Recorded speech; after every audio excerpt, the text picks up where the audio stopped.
Olá pessoal, aqui é o professor Danilo de História. Hoje nós vamos corrigir as atividades lá do capítulo Antiguidade no Extremo Oriente. A primeira atividade é uma leitura do documento para que vocês possam interpretar ela. Leia a seguir um trecho do Código de Manu, o Código de Leis indiano. Todo ser nasce sozinho e assim morre sozinho. Ele desfruta a recompensa de sua virtude e sozinho sofre a punição de seu pecado. Deixando o corpo morto no chão como um toco de madeira ou um torrão, os parentes saem com rostos voltados para outros lados, mas o mérito espiritual acompanha a alma. Que ele, portanto, acumule sempre e lentamente o mérito espiritual, para que esse mérito seja o companheiro após a morte, pois sem um mérito por seu companheiro, ele atravessará uma tristeza difícil de atravessar.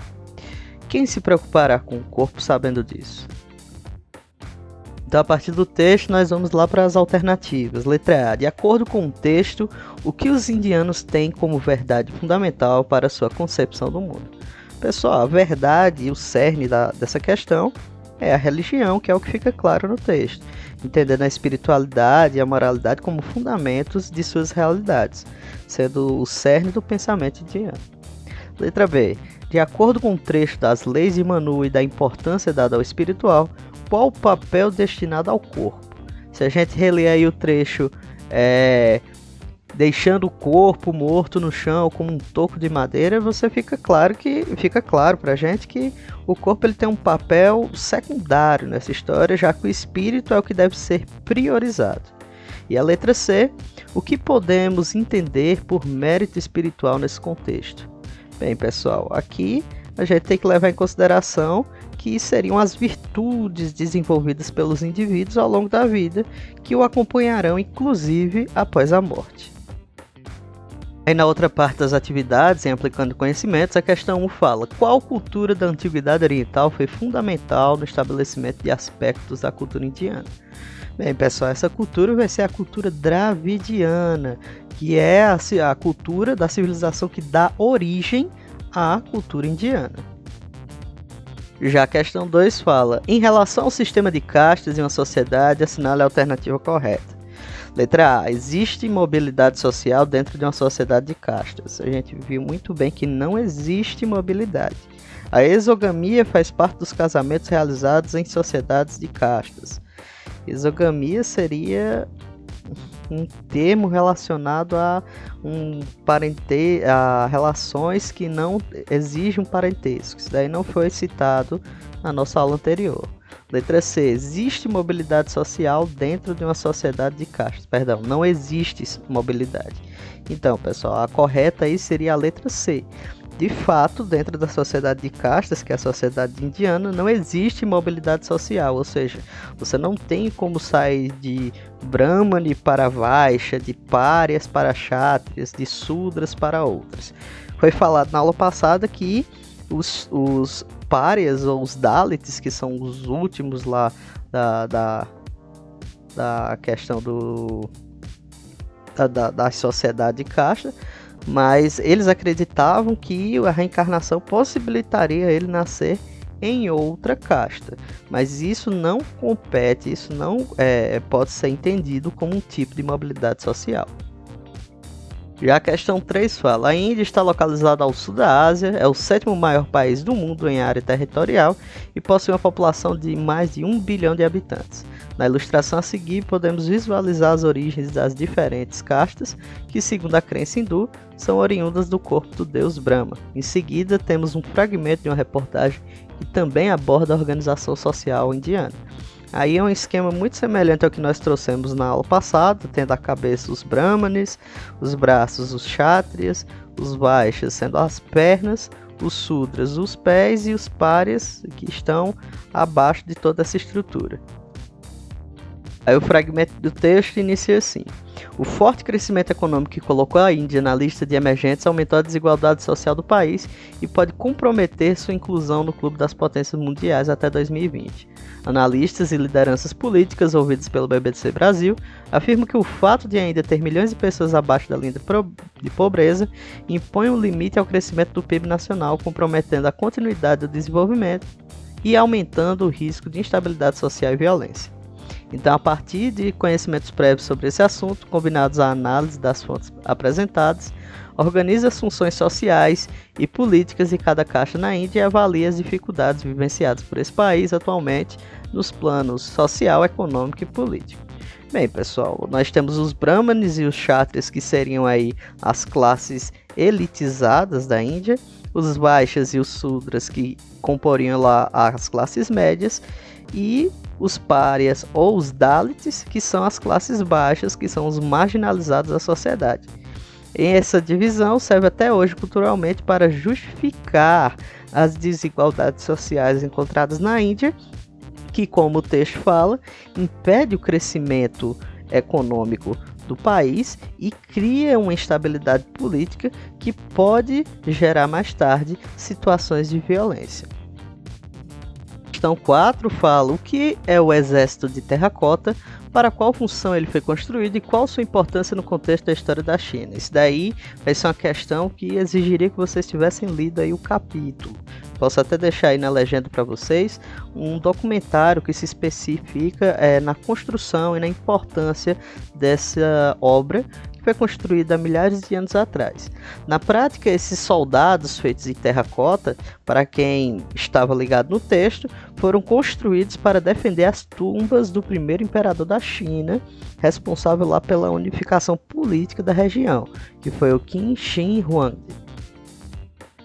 Já a questão 5 fala: a história chinesa é marcada pela presença de diversas dinastias que foram responsáveis por construir bases sólidas de um país que se tornou uma grande potência. Determine quais foram os fatores primordiais para que a China se estabelecesse a partir do século III a.C. Aqui tem uma relação direta com a questão 4, né, pessoal?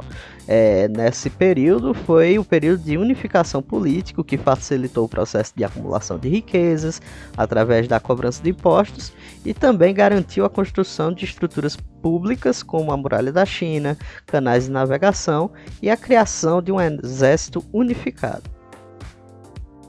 Já falando dos japoneses, a questão 6 fala o seguinte: observe a imagem a seguir, que mostra os samurais japoneses, figuras importantes da história e do imaginário popular sobre o Japão. Então na imagem você consegue aí verificar os samurais com suas roupas e sua postura específica dos samurais, acompanhado da arma, que era basicamente uma extensão do braço deles, que era a katana. Especifica algumas das características desses samurais e relaciona a participação deles ao contexto social e político japonês a partir do século XII. Aí era necessário a gente destacar que os samurais eram a principal força militar dentro do Japão, que tinham uma extrema fidelidade aos daimyos, que eram os senhores feudais japoneses. Eles eram responsáveis pelas disputas entre as famílias japonesas pelo domínio territorial dentro do Japão. Então, essas daí são as grandes características deles dentro desse esquema, desse contexto político e social japonês. Já a questão 7 fala: China e Japão estabeleceram diferentes formas de organização social, política e econômica. Sintetize alguns dos aspectos estudados sobre a China antiga e o Japão e comente as obras e os instrumentos desenvolvidos nesses locais que tiveram importante papel em seu progresso. Bem, na China nós podemos destacar o processo de unificação política da região, que era uma região extremamente vasta, a construção de obras públicas como a Muralha da China, como vários canais de navegação que permitia um rápido transporte de mercadorias, um forte comércio estrangeiro, aliado também a algumas pontuais tecnologias que foram desenvolvidas por eles, como o papel, a bússola e a pólvora. Já o Japão, pessoal, temos que dar destaque às relações feudais, aos conflitos territoriais, que promoveram um alto desenvolvimento técnico de questões de aprimoramento das armas, das armaduras, de técnicas de guerra, também aliados ao comércio estrangeiro com outras regiões lá do Extremo Oriente.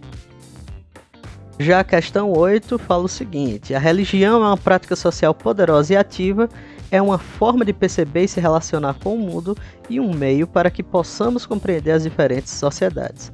O budismo, que teve origem na Índia, é comum na China e no Japão.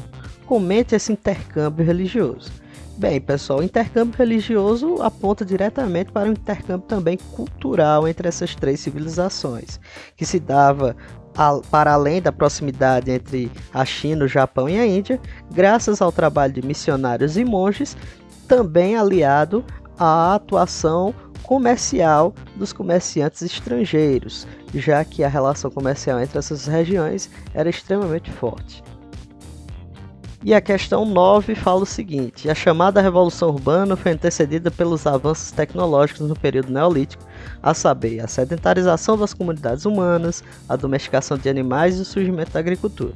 Porém, a partir dos 5.000 anos, ocorreram novos avanços nas regiões do Extremo Oriente, China, Índia e Japão, e do Oriente Próximo, Mesopotâmia e Egito. Assinale a única alternativa que não bem destacada aí, corresponde a transformações ocorridas nesse período. Letra A. Diversificação social. Ocorreu o surgimento de uma elite social composta por pessoas que detinham poder político e estava afastada da tarefa primária de produzir alimentos. Essa letra A está correta, que aponta lá diretamente para a formação dos primeiros estados. Letra B. Expansão populacional. Verificou-se o surgimento de grandes cidades densamente povoadas, especialmente na região mesopotâmica. Também está correta, e nós estamos falando que o desenvolvimento da agricultura permitiu uma maior disponibilidade de alimentos e um crescimento populacional. Letra C. Desenvolvimento econômico. A economia deixou de estar baseada somente na produção autossuficiente de alimentos para também se voltar ao comércio de matérias-primas e de manufaturados.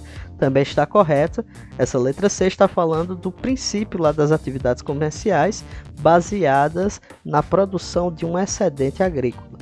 Letra D. Descentralização política econômica. O controle econômico passou a ser feito apenas pelos poderes locais, sediados nas comunidades aldeãs que funcionavam como centros de redistribuição da produção. Essa letra D aí está incorreta. Entre essas civilizações do Oriente Próximo e do Extremo Oriente, na verdade nós vamos ver uma centralização política, uma unificação política e econômica no intuito de facilitar o acúmulo de riquezas e o desenvolvimento urbano dessas regiões, beleza?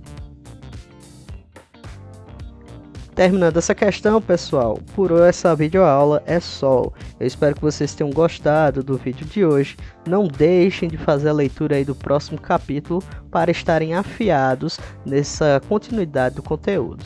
Desejo a todos um ótimo final de semana e até a próxima videoaula.